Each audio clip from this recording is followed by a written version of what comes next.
Oi, gente, tudo bem? Hoje eu trouxe aqui o estudo da morfologia. Isso mesmo. A língua portuguesa, ela tem várias pequenas subdivisões para a gente fazer um estudo de forma, é claro, né? Separada, dividida, conseguir compreender de uma forma mais detalhada o estudo da nossa língua. Então, quando eu falo assim, vou estudar português, vou estudar a língua portuguesa, ela tem pequenas áreas que a gente pode estudar para depois a gente compreender, né, de uma forma geral assim, como um todo, tá? Então, nós temos aqui na língua portuguesa o estudo da morfologia, assim como nós temos, por exemplo, sintaxe, a gente tem fonética, fonologia. Então, eu trouxe aqui hoje, né, a morfologia. E na morfologia, a gente estuda as classes gramaticais. As classes gramaticais, como vocês podem ver aí, são 10. Na língua portuguesa, nós temos 10 classes gramaticais. Então, a gente vai relembrar cada uma delas, tá? De forma resumida, porém explicadinha, para que vocês possam também, né, não só relembrar, mas também talvez até compreender às vezes a diferença, a importância que se tem de diferenciar, por exemplo, a morfologia da sintaxe, tá? Então eu tenho aqui morfologia. O que é então o estudo da morfologia? O estudo que a gente vai estudar assim a forma das palavras. Então eu trouxe aqui para vocês, né? Aqui ó, forma de estudar essas palavras. Essas palavras, cada palavra ela vai ter uma organização quanto à sua estrutura, sua formação e a classificação. Então, quando eu tenho aqui o estudo da morfologia, que eu vou dizer, né, que é o estudo da forma que essas palavras se organizam, se estruturam, é exatamente isso daqui, ó.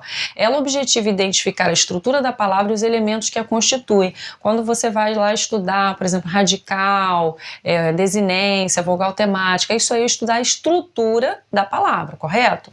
Temos aqui também, ó, determinar o seu processo de formação. Quando a gente vai estudar um pouco mais a fundo sobre o processo de formação, tipos de derivação, a gente tem lá, né, derivação parasintética, processo de formação por composição, justaposição, isso é morfologia. E por último também aqui, porém não menos importante, é reconhecimento das 10 classes gramaticais, que foram aquelas que eu mencionei, que eu mostrei para vocês aí no slide anterior.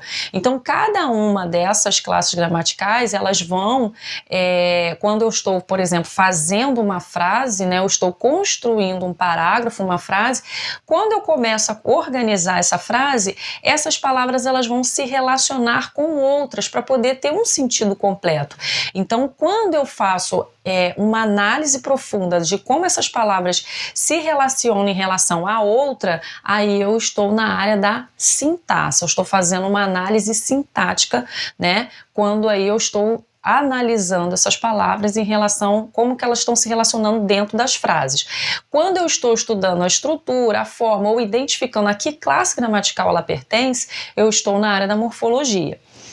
Como essas 10 classes gramaticais nós temos à nossa disposição, né? Cada uma delas vai ter um papel, cada uma delas vai desempenhar um papel, vai ter uma importância.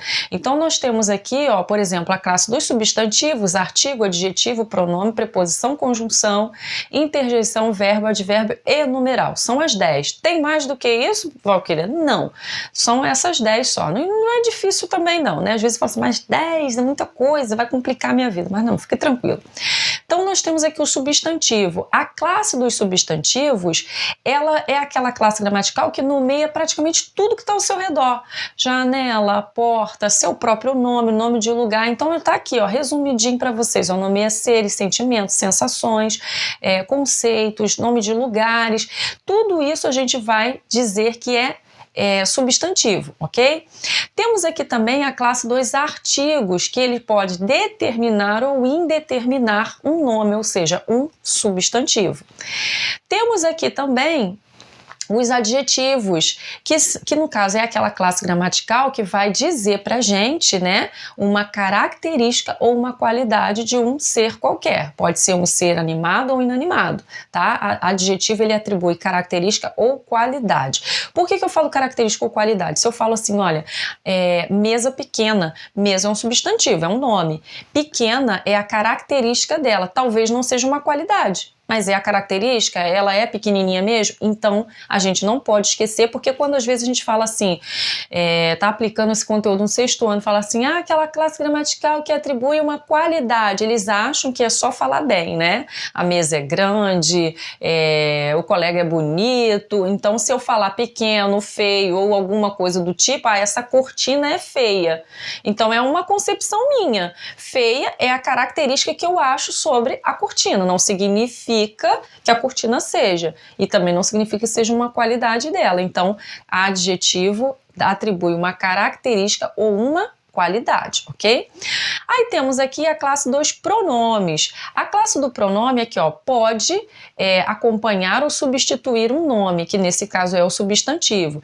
Dentro dessa categoria nós temos vários pronomes. Os pronomes pessoais, que se referem às pessoas do discurso, eu, tu, ele, nós, vós, eles. Temos os pronomes de tratamento, você, vossa senhoria. Temos os pronomes de posse, né? Meu, minha, seu, sua. Enfim, nós temos os pronomes relativos. Então, tem vários, mas todos são pronomes.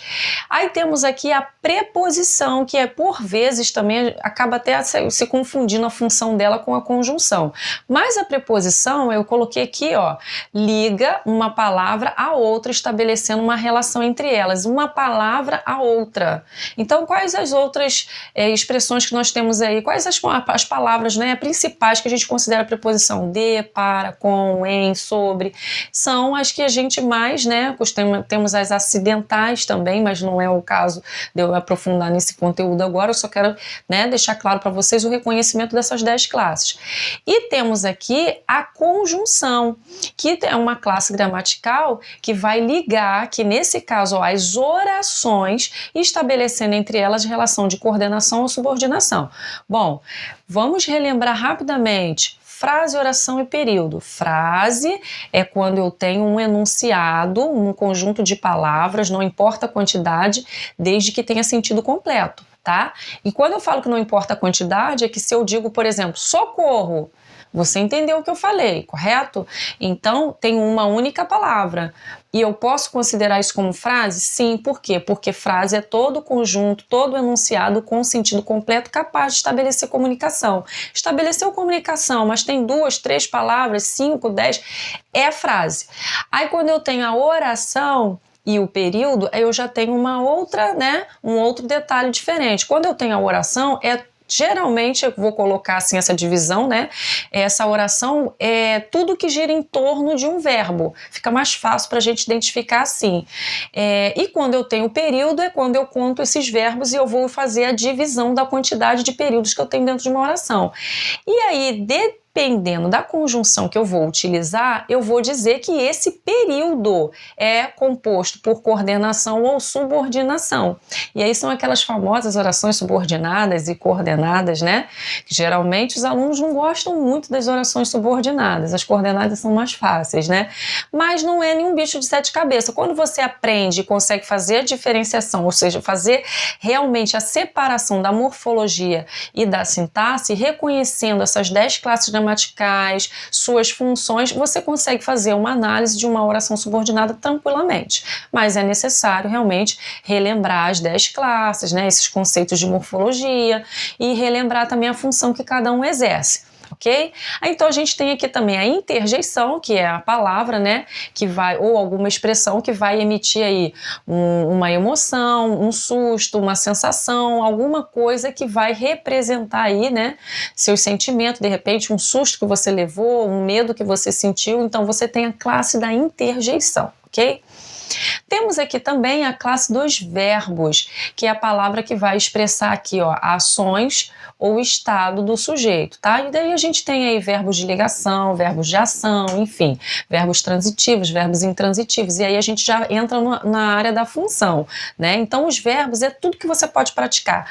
Você pode correr, você pode falar, você pode sonhar, você pode dormir, você pode comer, você pode correr, tudo isso é verbo. Todas as ações que você realiza no seu dia a dia é verbo. ok? E o advérbio, eu tenho aqui, o advérbio é a palavra, ou seja, é a classe gramatical que acompanha os verbos, ou seja, as nossas ações, os adjetivos ou até mesmo outros advérbios. E esse advérbio ele vai servir para causar assim, uma certa modificação, né? No caso dos verbos, quando o advérbio está acompanhando as nossas ações, ela dá uma circunstância para essa ação. Quando ela está acompanhando, às vezes, um adjetivo ou outro advérbio, ela vai fazer uma modificação pequena com essas outras duas classes gramaticais também. E por último aqui eu tenho a classe dos numerais. Os numerais, no caso, né, nada mais, nada menos do que aquela classe gramatical que serve para organizar aqui, ó, quantidades, frações, múltiplos, serve também para colocar em ordem. Então, Valquíria chegou em segundo lugar na corrida. Então, segundo, eu estou fazendo aí uma colocação da ordem, da posição em que eu cheguei nessa corrida. Então, quando eu vou colocar ali, olha, acrescente meia xícara de trigo. Então, meia, né, metade, eu estou também trabalhando dentro da classe dos numerais. Ele serve para quantificar, né, serve aí para organizar em forma de fração, de múltiplo também. Olha, eu recebi o dobro do que eu esperava receber. Então, o dobro, olha, a quantidade também, a multiplicação. Então, o numeral vai servir para isso, tá? Então, pessoal, de forma resumida, eu tenho aqui uma apresentação das 10 classes gramaticais para vocês: substantivo, artigo, adjetivo, pronome, preposição, conjunção, interjeição, verbo, advérbio e numeral. Cada uma representando, né, uma determinada função, uma determinada função e representando às vezes também uma outra palavra, atribuindo circunstância, fazendo uma pequena modificação, determinando ou indeterminando. E aí eu vou montando assim uma estrutura de uma frase utilizando essas 10 classes. Eu costumo às vezes falar com os alunos para eles imaginarem uma pequena cômoda com 10 gavetas. Essas 10 gavetas são as 10 classes que nós temos, essas que vocês estão vendo aí. E quando eu abro, por exemplo, a gavetinha do substantivo, eu pego lá uma palavra e coloco, né, no papel. Vou lá na gavetinha dos verbos, pego essa palavra, coloco ela no papel e aí eu vou montando a minha frase. Quando eu vou desfazendo essa frase, eu pego essas palavrinhas e coloco novamente na casinha. Então a classe é como se fosse a casa, a morada dessas palavras. Quando eu tiro elas da gavetinha delas, da casinha delas, para montar um discurso, uma frase, seja ela o que for que eu queira passar, né, de mensagem, de comunicação, elas exercem funções diferentes, assim como nós também. Eu, dentro da minha casa, em relação ao meu filho, eu tenho a função de ser mãe. Em relação ao meu esposo, função de esposa. Em relação ao meu trabalho, função de funcionário. Então, nós exercemos funções diferentes. As palavras também. Quando eu atribuo essa função, eu reconheço essa função, analiso essa função, eu estou aí trabalhando com a função sintática, ou seja, a relação que essas palavras têm umas com as outras dentro de uma frase. Então eu espero que vocês tenham relembrado, espero que vocês tenham gostado e entendido direitinho, né, as 10 classes gramaticais que correspondem ao estudo da morfologia. Se você gostou, você curta, você compartilha, né, com o seu colega para tornar, né, o vídeo mais relevante, para tornar o vídeo um pouco mais acessível para aqueles também que estejam aí talvez estudando, se preparando, relembrando alguma coisa para um concurso, para uma prova mesmo, né, dentro da escola, no caso do estudante, né, da rede regular de ensino, enfim. Então, curta, compartilha, inscreva-se no canal, fique à vontade, ok? Tchau, tchau e até a próxima.